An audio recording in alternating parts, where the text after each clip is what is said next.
Today, the 17th of March 2026, His Excellency the President, Comrade Dr. E.D. Mnangagwa chaired the 6th Cabinet meeting, and the following issues, among others, were considered and approved.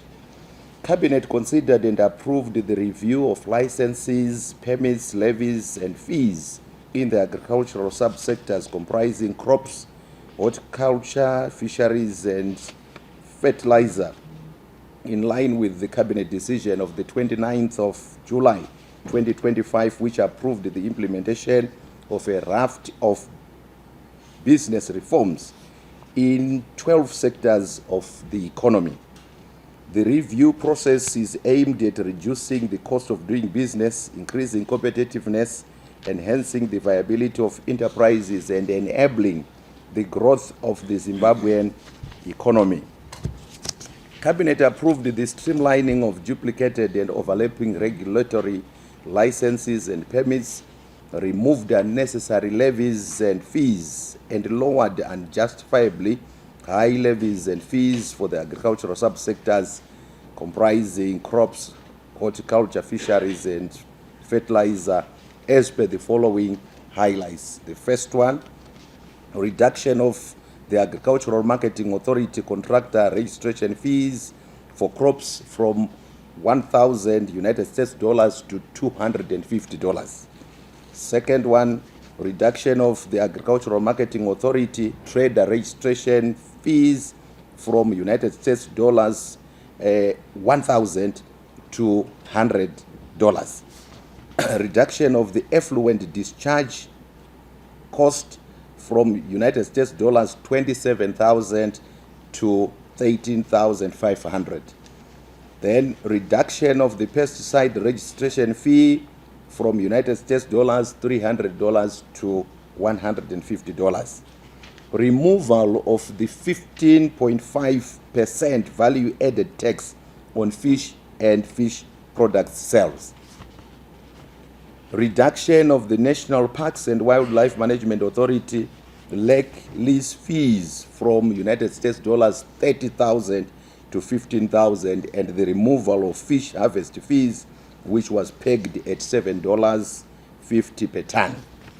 Cabinet also reviewed cross-cutting sites, improve consumer protection, expand access to electricity, and support the transition towards renewable energy and sustainable baseload capacity. The instruments will cover critical areas including solar product standards, appliance performance and labeling, energy source designation, energy management, backbone infrastructure provision, export controls, and electricity licensing for own consumption undertakings.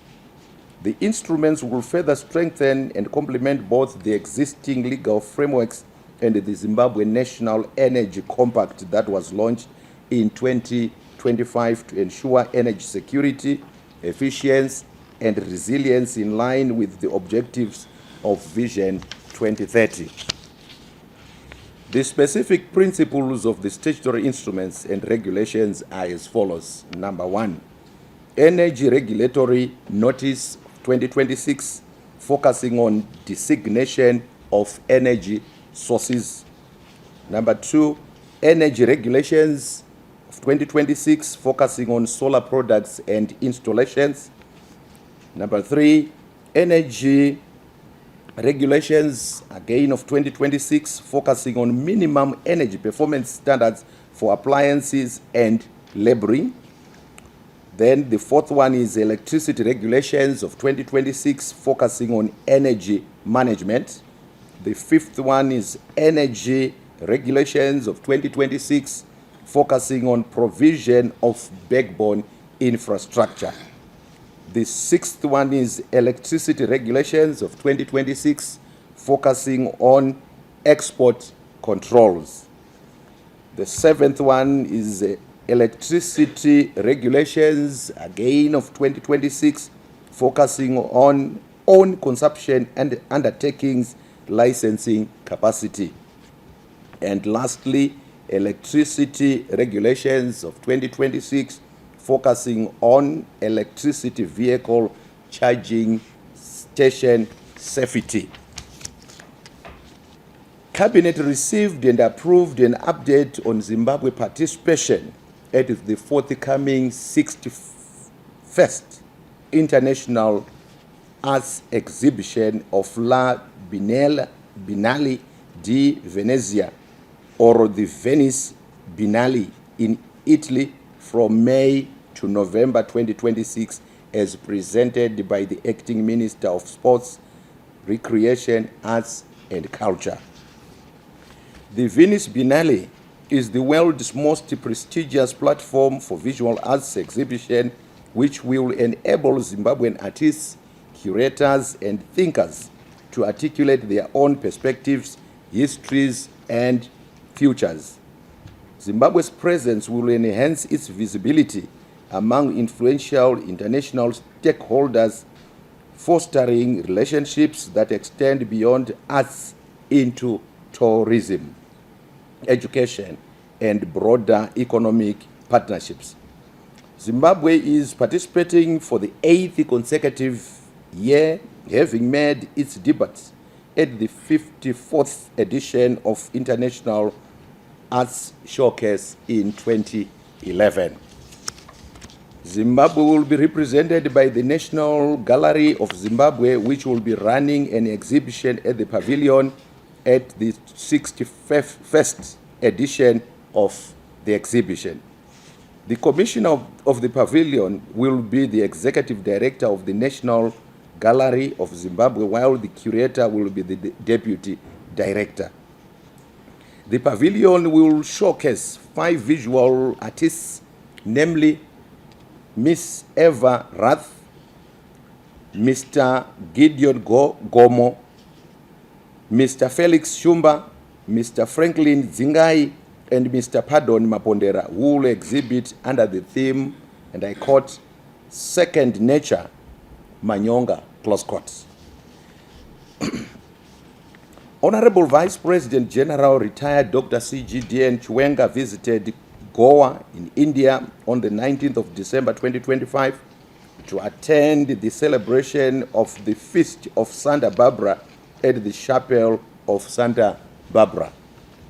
The visit was aimed at strengthening cultural ties between Zimbabwe and Goa and exploring the historical legacy of Zimbabwean Munumutapa princes, namely Father Miguel, son of Emperor Kapararidze, Dom Diogo, son of the Mutapa king Gatsi, Dom Constantino, and his brother Dom Joao, sons of the Emperor Mpande. These Munumutapa princes were educated in India and later became priests who served in Goa, India, Macau, China, and Bahia, Brazil. The visit thus presented an opportunity to research and document Zimbabwe's contribution to early civilization and Christianity.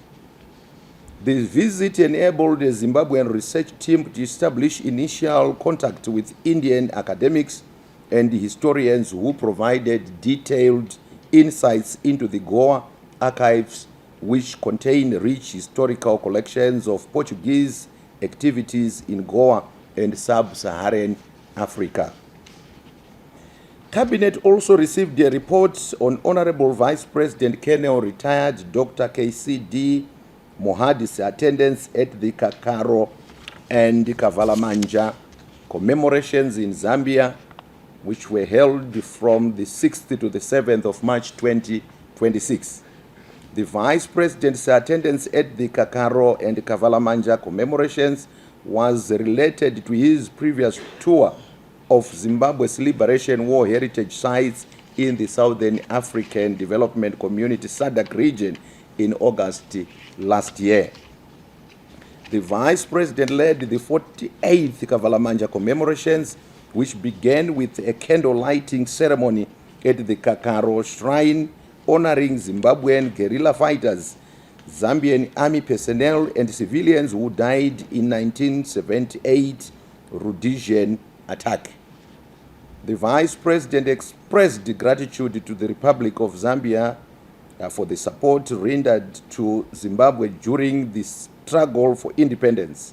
He also gifted the community with 2 boreholes, a classroom block, and a shrine. Additionally, rehabilitation works are ongoing at Kakaro site as well as 4 other key shrines in Zambia to preserve the sites. I thank you. Thank you very much. Exercise. So we'll keep going with the 3 other sectors that are coming through in the next few weeks, and the exercise will be completed, and then we'll follow up with the statutory instruments to make sure that we've got the force of law behind these reductions in the cost of doing business. Thank you.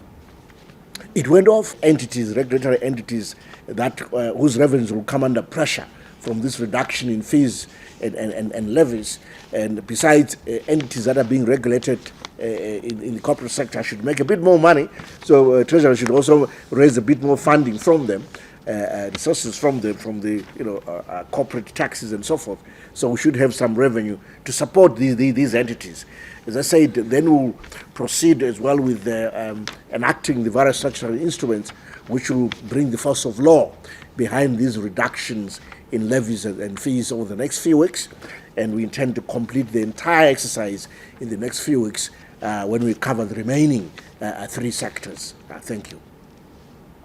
Entities, regulatory entities that whose revenues will come under pressure from this reduction in fees and levies, and besides entities that are being regulated in the corporate sector should make a bit more money, so Treasury should also raise a bit more funding from them, resources from the corporate taxes and so forth. So we should have some revenue to support these entities. As I said, then we'll proceed as well with enacting the various statutory instruments which will bring the force of law behind these reductions in levies and fees over the next few weeks, and we intend to complete the entire exercise in the next few weeks when we cover the remaining 3 sectors. Thank you. If these contractors or suppliers are seeking legitimate foreign currency for legitimate imports, foreign currency is available through the formal banking system, and we're assured of that through the central bank. So I can assure them that in the nation that there is adequate foreign currency. And then basically for those then who may wish to go to alternative markets, again, what used to happen in the past is that we had excess liquidity sloshing around, and now we don't.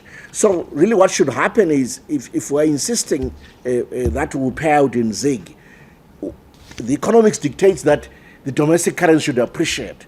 What the public is worrying about, what other players are worrying about, is that they feel there is again liquidity sloshing around, and therefore this will cause the currency to depreciate. But it can go the other way. It can also appreciate, provided with there's a liquidity constraint. Once you have a liquidity constraint, a money supply constraint in ZiG, any demand for ZiG should see the price of ZiG appreciating, or rather the exchange rate appreciating. So it can go that way as well, and not just to depreciate. But I can assure you that there's no excess liquidity sloshing around.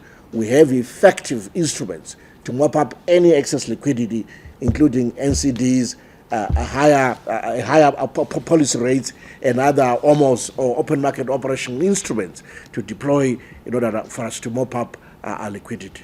Thank you.